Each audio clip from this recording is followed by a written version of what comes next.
cake.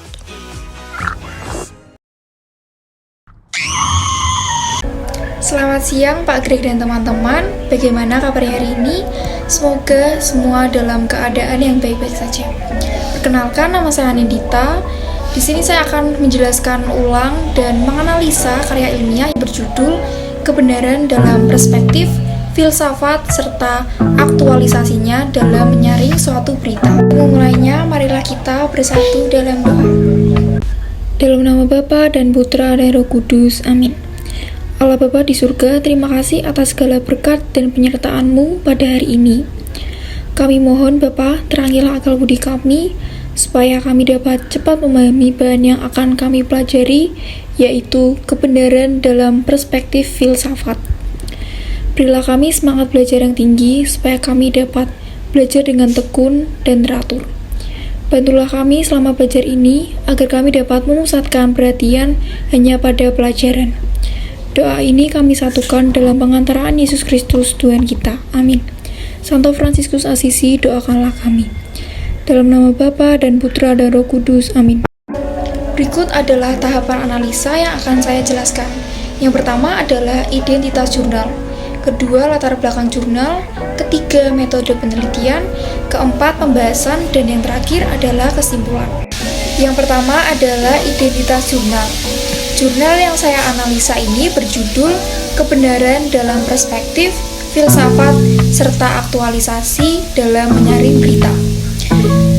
Karya ilmiah ini ditulis oleh M. Saiful Fadli dan kawan-kawan pada tahun 2021 dan diterbitkan oleh Jurnal Filsafat Indonesia. Yang kedua adalah latar belakang.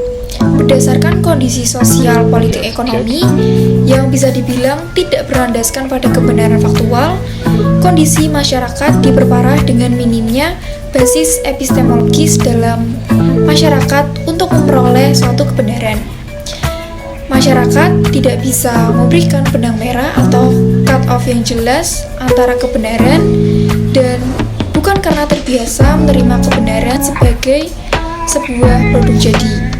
Menurut saya, karya ilmiah ini membahas tentang disiplin ilmu filsafat terkait pengungkapan kebenaran perspektif filsafat dan kemudian menyuguhkannya dengan cara pengimplementasian teori kebenaran yang dimaksudkan mengenai perspektif filsafat.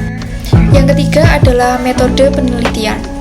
Jenis penulisan yang digunakan dalam karya ilmiah ini adalah penulisan kualitatif dengan pendekatan deskriptif. Artinya adalah penulisan yang menghasilkan data deskriptif berupa data tertulis yang bertujuan untuk memberikan gambaran keadaan, sistem ataupun inovasi secara sistematis. Kemudian metode pengumpulan data yang digunakan dalam penulisan ini menggunakan metode kepustakawan, dokumenter, dan intuitif subjektif. Yang keempat adalah pembahasan.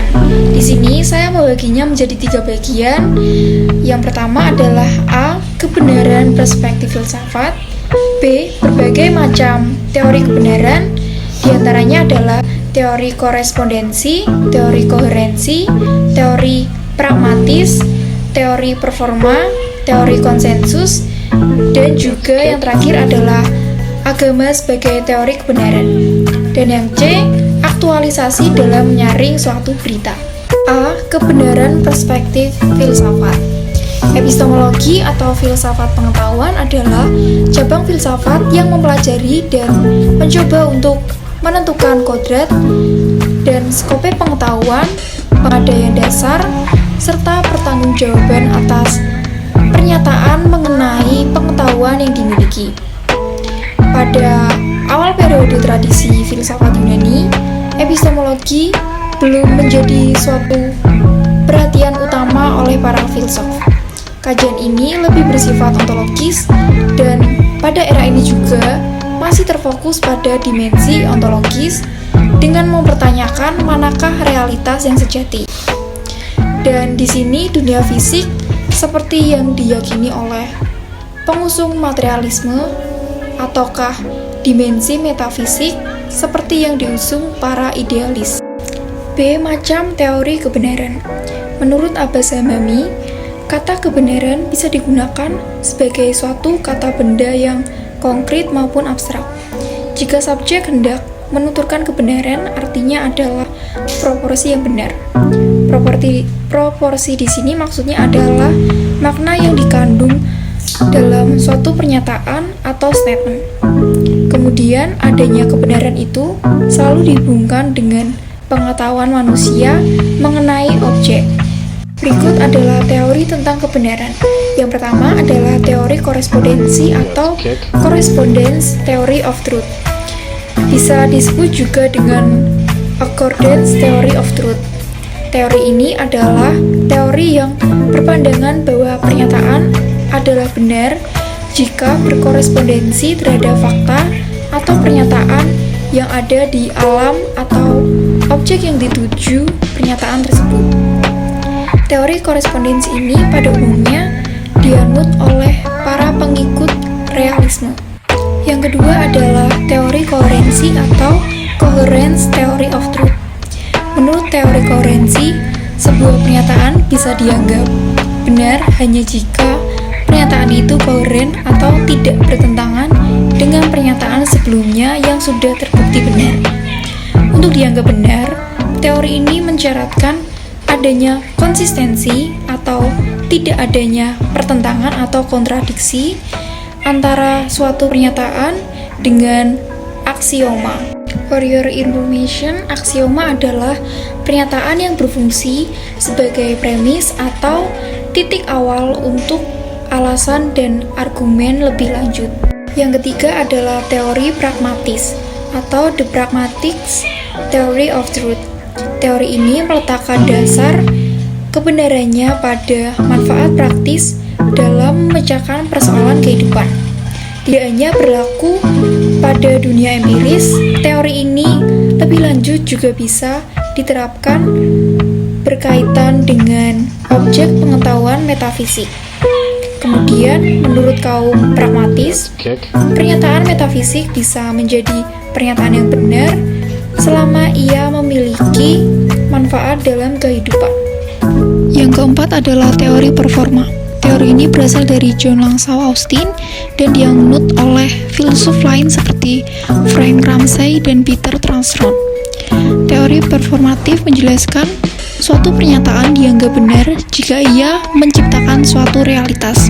Jadi pernyataan yang benar bukanlah pernyataan yang mengungkapkan realitas, tetapi justru dengan pernyataan itu tercipta realitas sebagaimana yang diungkapkan dalam pernyataan itu. Yang kelima adalah teori konsensus. Teori kebenaran konsensus pada awalnya digagas oleh Thomas Kuhn, seorang sejarah ilmu pengetahuan. Penulis buku ini menyatakan bahwa ilmu pengetahuan berkembang melalui beberapa tahapan. Pertama, ilmu pengetahuan berada pada posisi sebagai normal science ketika ia diterima oleh masyarakat berdasarkan konsepsi kebenaran ilmiah. Singkat kata, perkembangan ilmu pengetahuan ditandai dengan adanya pergeseran paradigma lama yang digantikan oleh paradigma baru. Yang keenam adalah agama sebagai teori kebenaran. Pada hakikatnya, manusia hidup di dunia ini adalah sebagai makhluk yang suka mencari kebenaran. Salah satu cara untuk menemukan suatu kebenaran tersebut adalah agama. Agama dengan karakteristiknya sendiri memberikan jawaban atas segala persoalan asasi yang dipertanyakan oleh manusia, baik tentang alam, manusia, maupun tentang Tuhan. Dalam mendapatkan kebenaran, menurut teori agama adalah wahyu yang bersumber dari Tuhan. C. Aktualisasi dalam menyaring berita. Berdasarkan pemaparan saya sebelumnya, menunjukkan bahwa kebenaran perspektif filsafat bersifat multikultural. Kemudian adanya berbagai standar kebenaran selayaknya membuat masyarakat tidak lagi memandang validitas kebenaran dalam sebuah pernyataan dalam oposisi binar, hitam putih, dan juga benar atau salah. Berikut adalah penjelasan saya mengenai aktualisasi dalam menyaring berita. Teori korespondensi misalnya bisa diterapkan selama objek kebenaran bersifat faktual dan bisa diakses secara langsung melalui panca indera. Jadi, tidak bisa diakses langsung, masih terdapat opsi teori kebenaran lain yang bisa diterapkan. Dalam konteks dunia maya, pembuktian kebenaran dilakukan melalui gambar atau video. Yang kelima adalah kesimpulan. Epistemologi merupakan cabang ilmu filsafat yang mempelajari batas pengetahuan dan asal-usul pengetahuan serta kriteria dari kebenaran. Pada pembahasan kali ini membahas tentang teori kebenaran pengetahuan dan dapat digambarkan teori itu adalah korespondensi, koherensi, pragmatis, performatif, konsensus, dan juga agama. Keenam teori yang sudah saya jelaskan tadi dapat digunakan masyarakat luas sebagai salah satu cara penerimaan berita. Mengapa demikian? Agar masyarakat dapat berperilaku bijak dan tidak termakan berita yang belum jelas kevalitannya. Menurut saya, kemajuan teknologi menuntut kita untuk semakin jeli dan harus pintar-pintar dalam mengaktualisasikan berita.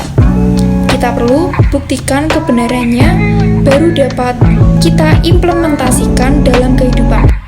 Sekian penjelasan analisa saya mengenai jurnal yang berjudul Kebenaran dalam Perspektif Filsafat serta aktualisasinya dalam menyaring berita. Sebelum itu, mari kita tutup dengan doa. Dalam nama Bapa dan Putra dan Roh Kudus, amin. Allah Bapa di surga, terima kasih atas segala berkat yang telah kami peroleh hari ini. Semoga apa yang baru saja kami pelajari dapat berguna bagi hidup kami dan juga bagi sesama. Kami mohon ampun atas segala kelalaian selama belajar tadi. Semoga kesulitan dan kegagalan dalam belajar tidak membuat kami putus asa. Semua ini kami serahkan kepadamu dengan pengantaraan Kristus Tuhan kami. Santo Fransiskus Asisi, doakanlah kami. Amin. Dalam nama Bapa dan Putra dan Roh Kudus. Amin.